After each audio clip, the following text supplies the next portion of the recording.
Assalamualaikum warahmatullahi wabarakatuh. Selamat malam pemirsa, bertemu lagi bersama saya Herawati Munte.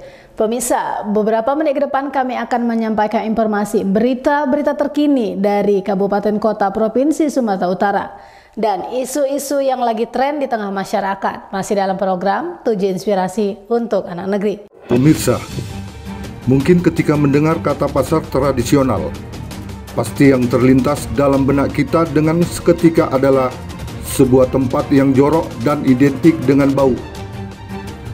Memang itulah kondisi pasar tradisional yang berada di lingkungan Pasar Horas, Jalan Sutomo, Merdeka, Kota Pematang Siantar, Sumatera Utara. Pasar yang mampu mempertemukan segala manusia dari berbagai elemen masyarakat, mulai dari tingkatan ekonomi rendah sampai tingkatan ekonominya di atas rata-rata. Karena di pasar modern hanya golongan masyarakat yang berada pada tingkat ekonomi menengah atas yang menjadi konsumennya. Tidak bisa dipungkiri, perkembangan globalisasi yang semakin cepat menjadi biang kerok. Laju kondisi sosial ekonomi masyarakat, perubahan sistem nilai telah membawa perubahan terhadap pola kehidupan dan kebutuhan masyarakat. Hal ini menyebabkan masyarakat lebih suka berbelanja ke pasar tradisional. Menjamurnya pedagang pasar tradisional di lingkungan Pasar Horas menjadi pemicu carut-marutnya tata kelola PDPHJ, Perusahaan Daerah Pasar Horas Jaya, Pemerintah Kota Pematang Siantar, dan fungsi trotoar serta lahan parkir dan ruang terbuka hijau di lingkungan Pasar Horas menjadi kios dan lapak pedagang pasar tradisional. Kesemrautan pasar tradisional Pasar Horas memang menimbulkan ketidaknyamanan pada warga yang bermukim di sekitar pasar dan pengguna jalan serta warga yang ingin berbelanja. Pasalnya, banyak pedagang menjajakan dagangan hingga mengambil separuh badan jalan. Belum lagi pembeli yang menggunakan sepeda motor juga tidak segan-segan memarkirkan sepeda motor di tengah jalan, sehingga menjadi kemacetan setiap harinya di Jalan Merdeka dan Jalan Sutomo. Lebih kurang 1000-an pedagang pasar tradisional setiap harinya berjualan di lingkungan Pasar Horas yang tersebar di Jalan Sutomo, Merdeka, Jalan Sutoyo, dan Jalan Pasar Horas yang sebelumnya lapangan parkir telah berubah menjadi belerung pedagang tradisional. Alasan Ibu Nenggolan berjualan sebagai pedagang tradisional dengan membuka lapak di lingkungan Pasar Horas sejak tahun 2013. Dirinya tidak harus bersusah payah mengeluarkan biaya sewa kios, sebab menurutnya harga sewa kios cukup mahal. Dan belum tentu tempatnya strategis. Kalau di sini hanya bayar retribusi Rp2.000, kata Ibu Nenggolan kepada Monalisa TV Selasa 13 Juni 2023. Karena kurang pintar aku soal ada apa ini, tarombo ini kan rumit. Sarubah, cuma paling dari opung ini, ya gitu aja lah. Tapi kalau orang itu tahu, kalau aku memang nggak tahu. Nah, jadi Ibu Nenggolan udah berapa lama jualan di sini, Bu? Kalau aku udah lama pasar pagi, udah lebih 10 tahun. 10 tahun, Bu? Udah lebih. Di sini, jualan di sini, Bu? Iya. Artinya udah lama sekali ya, Bu ya, jualan di sini, Bu ya. Tadi begini-begini lah. 10 tahun begini lah. Jadi Ibu selama berjualan di sini orang Ibu adanya dikutip retribusinya, Bu? Apanya enggak, cuman kartis doang. Kartis doang. Oh, dikasih kartisnya sama orang Ibu. Bayar berapa itu biasa, Bu? 2.000 lah ya. Berarti semua pedagang pun gitu juga, Bu ya? Kita melihat masyarakatnya kayak gini kan, diberikan tempat yang nyaman, yang layak lah gitu. Ya kalau nggak ada mau dibilang apa ya kan, ya, kita ya. cuma berharap. Kalau bisa itu saja, tapi kalau nggak bisa dia bilang apa? Cuman berharapnya kita. Iya. Harapan kita mudah-mudahan ke depan ada tempat yang layak untuk pasar pagi. Ada tempat ya kan gitu ceritanya. Kalau harapan kan kita selalu orang berharap. Itulah kira-kira kalau menjaga pemerintah melihatnya kan. Tapi kalau daripada ya Kalau nggak bisa mau diapain, tapi kalau ibaratnya kita membeli juga sama aja kita nggak mampu ya kan. Setiap pagi dikasih lah retribusi, karcis retribusinya itu ya Bu ya. Artinya nggak terlalu berat lah itu Bu ya. Berat 2.000. Iya 2.000. Nggak berat sekali. Betul. Kalau 2.000 nggak berat deh itu. Iya. Kita bisa jualan cuma 2.000 ya karena mana berat itu. Kadang-kadang kita ya nggak sadar. Iya. Kan ya sampahnya ini kan. Udah itu yang ke sampah itunya. Kadang kita yang nggak sadar. Kita bisa jualan kayak gini masih ngasih 2.000 aja kadang-kadang keberatan. Ya kan? Padahal kalau untuk dimakan aja lebih dari 2.000 ya kan. Iya. Sini aja kan 4.000. Iya. Lebih mahal esnya lagi ya. Artinya dengan adanya retribusi Nomboru tidak keberatan ya Pak? Enggak keberatan. Hanya saja harapan Nomboru kepada pemerintah agar supaya diberikan wadah untuk para penjualan seperti Ibu. Karena ini banyak loh. Ini banyak ini pagi semua. Seberang-seberang. Ya macam mana lah kan kita berharap, tapi kalau pemerintah belum bisa memberikan yang tempat yang layak, mau dibilang apa ya? Syukurin dengan cara. Syukuri aja badannya. Syukuri apa aja. Artinya Bu. Inisiatif sendirinya di sini jualan. Oh iya.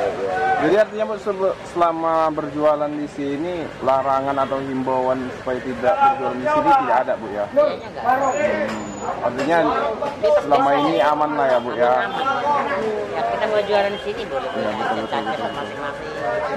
Inisiatif sendiri. Tapi kalau di dalam kan punya pajak harus beli. Iya, betul. Nyewa kan berat. Tentu laku, apalagi sekarang ini jualan laku nggak laku, mau nyewa lagi. Kalau di sini kan cuma bayar pasar pagi, cuma karcis doang 2.000. Baru kapan Kak? Baru sebulan. Oh baru sebulan di Kemarin sini. di Gedung 4. Oh kemarin di Gedung 4, baru pindah lah kemari ya. Nah Kak, kalau Kakak di sini selama berjualan ada nggak dari pihak pajak memberikan retribusi sama orang gagal ataupun meminta uang lapak? Kalau minta uang lapak enggak, paling kayak uang karcis kebersihan. Oh karcis kebersihan dia ya. Berapaan biasanya Kak? Dia kayak kalau tergantung lebarnya juga dia. Oh iya. Kalau kecil dia 2.000. Kalau Kakak ini? 7.000. Oh 7.000 karena luasnya ini ya. Oh itu setiap hari Kak diminta Kak? Menurut Kakak itu keberatan nggak Kakak dengan harga segitu? Karena kan orang itu udah nyapu, udah ini. Oh artinya agak ringan lah ya. Tidak memberatkan Kakak ya? Orang itu kan juga jaga malam.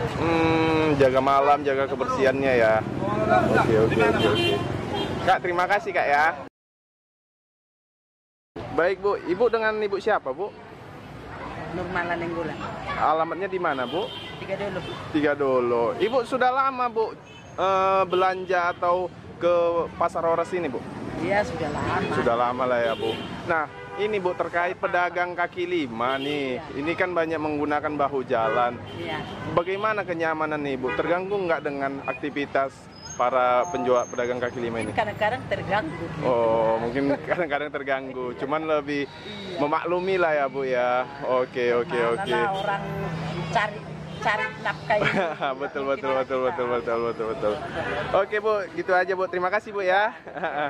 Dengan kondisi saat ini, ekonomi masyarakat mulai lesu. Penjual mengalami penurunan, ditambah tuntutan biaya pendidikan anak. Untuk menempati kios sangat mustahil, kata Ibu Nenggolan. Sementara itu, Direktur Operasional PD Pasar Horas Jaya, Efrasaski Damani kepada media menjelaskan, sebagai bentuk operasional, tingkat pertambahan pedagang tidak sebanding dengan penyediaan tempat di Pasar Horas.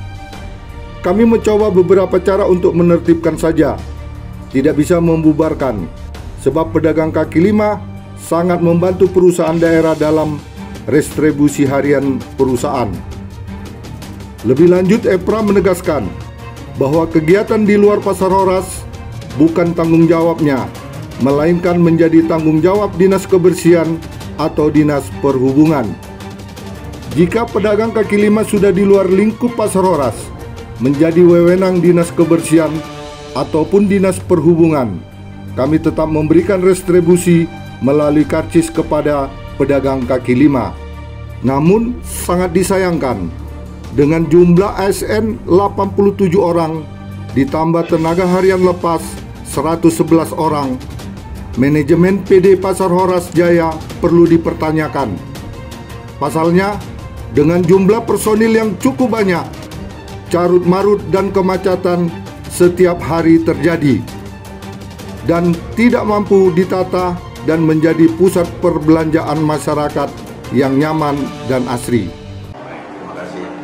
Jadi saya coba menerangkan sebagai Direktur Operasional bahwasanya tingkat pertambahan pedagang tidak sebanding dengan penyediaan tempat yang ada di Pasar Horas sendiri. Jadi memang tidak dipungkiri begitu banyaknya sekarang para pedagang kaki lima yang memenuhi pelataran-pelataran yang ada di PD Pasar.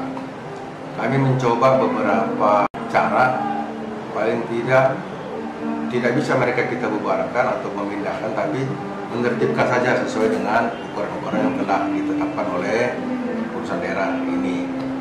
Jadi memang dalam 6 bulan ini kita coba mereka untuk menempati tempat-tempat sesuai dengan ukuran yang kita tetapkan. Jadi memang ada beberapa tempat yang sekarang yang kemarin belum bisa dilalui oleh sepeda motor, sekarang sudah bisa lebih lapang. Itu bisa kita jumpai di depan tangga besar. Terus perihal yang pedagang kaki lima yang ada di Jalan Merdeka dan di Jalan Sutomo, itu kita juga melakukan hal yang sama. Artinya masih dalam tahap penataan untuk tidak melewati batas berjualan toleransi. Sebab keberadaan kaki lima pun sangat membantu perusahaan daerah dalam retribusi harian mereka. Retribusi harian itu bisa dari 1.800 sampai 7.000 tergantung besaran lapak mereka. Nah, perusahaan daerah juga sedang memprogramkan yang dimana program ini adalah program dari Wali Kota, Ibu Susanti, terkait pembangunan gedung baru di pasar, di Gedung A4 Jalan Merdeka. Nah, di situ kita coba mendata 900 pedagang, ditambah lagi 900 pedagang kaki lima yang akan kita sosialisasikan untuk menempati kios baru yang ada di Gedung A4. Sampai saat ini kita sedang mendata mereka dan juga tempat relokasi mereka sampai menunggu proyek kami selesai. Proyek ini kira-kira 2 hari yang lalu tim saya sudah bersama-sama dengan PUPR mengukur kembali gedung tersebut dan menggambar. Kita doakan bersama mudah-mudahan pembangunan ini bisa menjadi solusi, para pedagang bisa menjadi rapi dan pedagang kaki lima juga bisa mendapatkan tempat dan harga berjualan. Jadi memang keberadaan pedagang kaki lima sangat kita butuhkan sebenarnya karena untuk pendapatan perusahaan. Tapi juga dalam menata kaki lima juga tidak segampang membalik telapak tangan. Ya, mudah-mudahan kita berharap proyek yang sedang kita tunggu itu bisa menjadi pintu keberhasilan dan para pedagang juga bisa berjualan dengan baik. Terima kasih. Kita di Gedung A4 di Gedung 1 lantai 1 di tempat taman kita sebutkan sekarang lagi ada pembangunan.